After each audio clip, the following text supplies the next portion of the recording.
bunch of different choirs across our presbytery got together to sing this song, and I recently watched a video of that, and I saw some of you. I wonder where you want to identify yourself. I think I saw Amy Lawrence, Rick, maybe Woody. Okay, so we're all still here, and you all look just the same.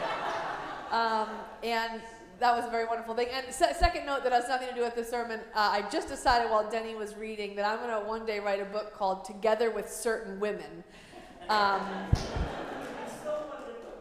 Yes, you want to put Mary Magdalene, but she wasn't quite there. Okay, so that has nothing to do with what I'm talking about today. Today, I'll tell you that I spent the week just reading stories from famous Asian American Presbyterians. I often feel like I'd like to go back to seminary. I'm not going to, don't worry. I'll come back from sabbatical as I promised. But just sort of update my set of stories and resources, right? I feel like I'm always turning to the same things that I'm familiar with, and poets and scholars, because those are what I know, and those are who I was trained to know. But it would be great to have another opportunity to sort of expand the deck, as you might say. If you were a DJ, you can't just have songs from one decade. You got to kind of add new material to my go-to voices of inspiration. And I'm always so glad for occasions like this month that remind me to do that. And the good news, bad news situation is that there are so many important, cool, interesting, powerful, wonderful, amazing, inspiring people in the history just of our Presbyterian church who are Asian Americans, and I want to tell you all about all of them, but it's a very full day. And so I'm just going to tell you about Fred Korematsu. Does anybody here know Fred Korematsu? So Fred Korematsu was a Presbyterian. That's important to know. He's an elder and leader at the First Presbyterian Church of Oakland for most of his life until his death in 2005. But before all that, he was born in 1919 in Oakland, son of Japanese parents who had immigrated to the United States in 1905. He attended Castlemont High School, he played tennis, he swam on the swim team, and he worked at his family's flower nursery. But when the time came to make plans for what was next after high school, he had a problem. It was around 1940. War was on the horizon, and anti-Japanese sentiment was growing. He remembered being interviewed much later in his life that a U.S. Army recruiter had come to his high school but refused to hand materials to him, saying, "We have orders not to accept people like you." He actually got drafted, but then was rejected by the Army. They said ulcers, he said racism. So he trained to become a welder to help the war effort and got a job at a shipyard. Rose through the ranks up to the status of foreman, but showed up one day and his time card wasn't in the slot. Went to go talk to the managers who told him he could no longer work there because he was Japanese. He got another job, got fired for the same reason, got another job, got fired for the same reason, and after the attack on Pearl Harbor, he couldn't find any jobs at all. He underwent plastic surgery on his eyelids in an unsuccessful attempt to pass as Caucasian. He changed his name to Clyde. None of it made a difference. Hope was running out. And then came Executive Order 9066. This was the executive order issued by Franklin Roosevelt, authorizing the forced removal of all person deemed a threat to national security from the West Coast to inland relocation centers.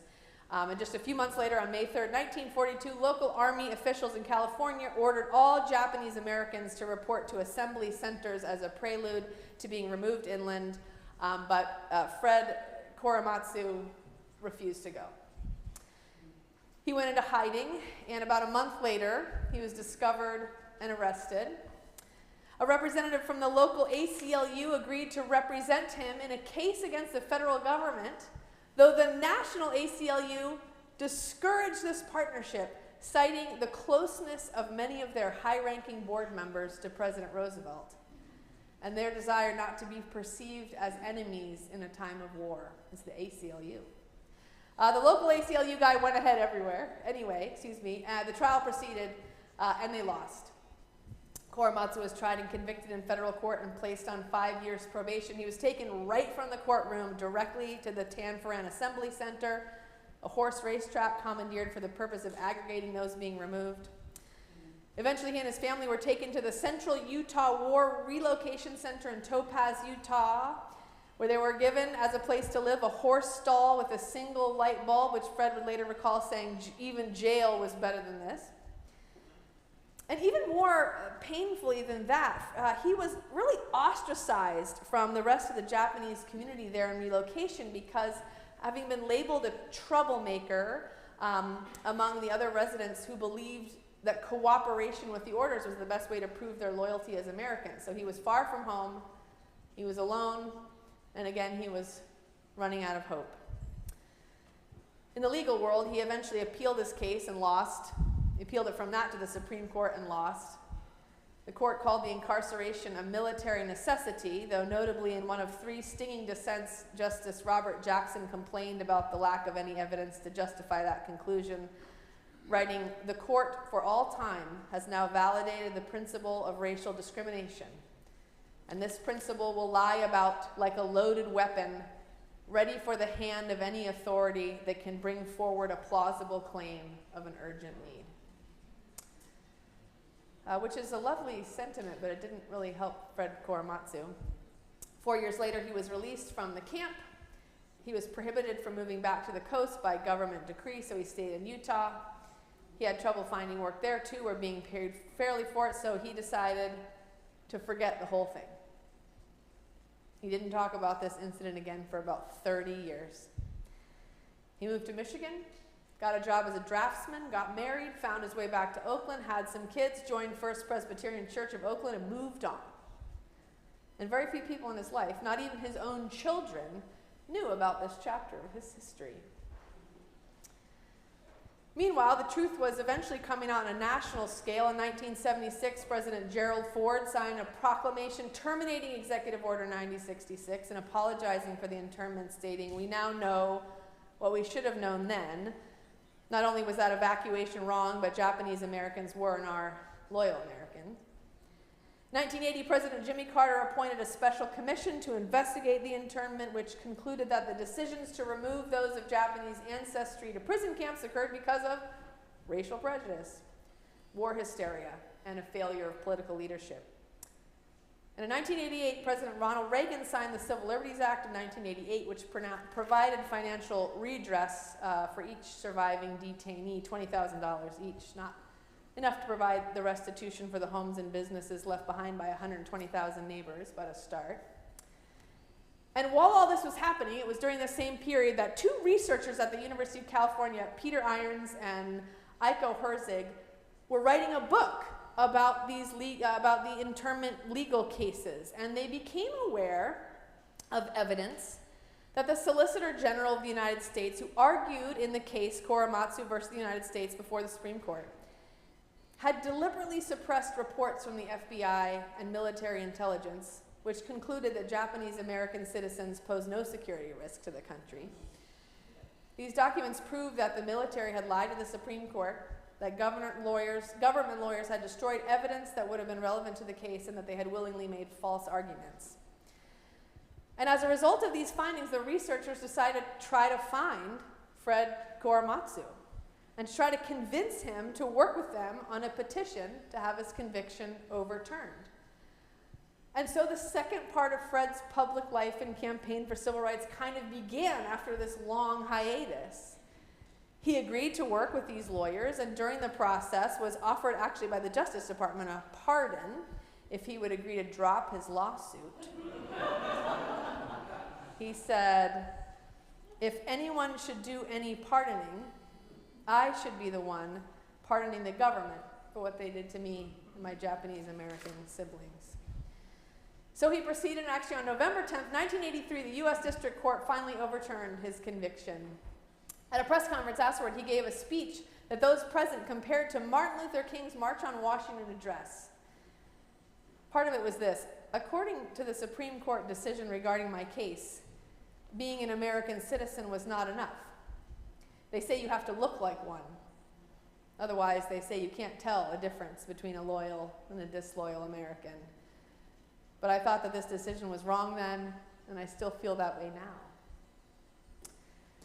Just a few years later, President Bill Clinton awarded Korematsu the Presidential Medal of Freedom, saying, "In the long history of our country's constant search for justice, some names of ordinary citizens stand for millions of souls. Plessy, Brown, Parks, and to that distinguished list today we add the name of Fred Korematsu.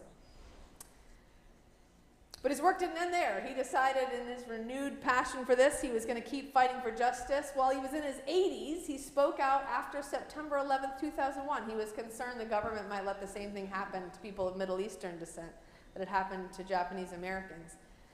When news came out about problematic detentions in Guantanamo, he filed 2 amicus curiae briefs with the Supreme Court reminding them who he was and warning them not to repeat the mistakes they had made in the past. Perhaps he might have had something to say about our situation today, too. I imagine that would be true. Unfortunately, he died in 2005, and among his last words were encouragement to others. He said, "Protest, but not with violence, and never be afraid to speak up. One person can make a difference, even if it takes 40 years." So that's Fred's story, and I'm so glad to think about it with you today because it hit on so many aspects of the American experience I think are so important to think about in the Asian American experience, right? These themes of striving and assimilating and forgetting and remembering and struggling and losing and finding one's voice. And I just thought I wanted to share that with you because I felt so lucky to know that this history is part of the history of our church, right? The Presbyterian Church is part of me. It's part of us. And maybe you're thinking, that's so great. I'm so glad to know that too. And maybe one or two of you are thinking like, what does this have to do with the ascension? And that's a great point. What does it have to do with the ascension? It does have to do with the ascension. It does, I promise. Because at the ascension, we honor this story about what happened at the moment when Jesus was no longer physically present in a single place, right? We connect that to the arrival of the Holy Spirit, who is present in every place. In fact, these young theologians were doing really great here. I think I'd give them an A+, right? Where it's kind of everywhere, right? And part of that handoff that we think about, the resurrected Jesus and between the resurrected Jesus and the arrival of the Spirit, part of that handoff is this commission that we heard Denny read. In partnership with the Spirit, you will be my witnesses to the end of the earth. And when I was young, and throughout a good part of my adulthood, I was taught that meant something like, go get out there with the evangelism, folks, right? We got to bring this gospel from this place to all the other places. We got to take Jesus from here over there. How many of you learned that? You will be my witnesses to the end of the earth. You're my witnesses right here. Now you got to go over there and witness. But I wonder if there's a secondary meaning to this, and this is way more compelling to me, so now I'm going to tell you about it. You will be the witnesses, my witnesses to the end of the earth, meaning now you will see me everywhere. Empowered by the Spirit, you will witness me in all sorts of new places among new people and cultures. Right? I'm no longer here, I'm everywhere. So you will have to go and search for me among languages and customs and environments that are not your own. Is it possible that you will be my witnesses to the ends of the earth? Is Jesus saying, henceforth I will not be restricted by geography. I will not be owned by one people. But rather your identity in me will be defined by your capacity to see me in all people. Now I should say, that might not be like the most orthodox interpretation of this text. But I think it's a responsible minority report. And it's really exciting to me because I think it expands our sense of what the faith is and what church is. Not something coming from here and going outward, or owned by this place or people, given to others, but rather something that already is everywhere and waits to be discovered. Which I think is so important right now. Maybe that shift would really change how we thought about evangelism, it would change how we thought about mission, it would change how we thought about philanthropy, right? To discover the presence of Christ in all peoples. And I think that's an interesting thing to think about right now, right? Obviously, we continue to have to struggle against a narrow definition of what an American is. We continue to have to struggle against a narrow definition of what a Christian is, right? One of you shared with me that there's an event happening in our nation capital this weekend Rededicate 250 that has appeared to define the American religious experience in terms of, conservative, evangelical, nationalistic, Eurocentric Christianity. And say, this is it. But we know it's more, right? It's really part of our job to be witnesses to that, to stand up for that, to say, hey, that's not what our national religious life really looks like. That's not really even what Christianity looks like for us. We know the church is such a broader and more beautiful and more diverse expression because that's how Jesus made it in the ascension. That's why the Spirit arrived to empower us with new vision and new language for talking about how to find the gospel. But that is a story for next week, and I told you I would not tell you more than one story, so I'm not going to. For now, I just want to say, thank God for Fred. Thank God for that guy. Thank God for his witness. Thank God for his Presbyterianness. Thank God for the many decades he spent serving the First Presbyterian Church of Oakland. Just celebrate with and celebrate for him, giving thanks that he is among the great cloud of witnesses that we have around us and inspire us to take up our own work, life of faith here in this place and in God's universal church. So offer all those things in the name of the God who created, redeemed, and sustained us always. Amen.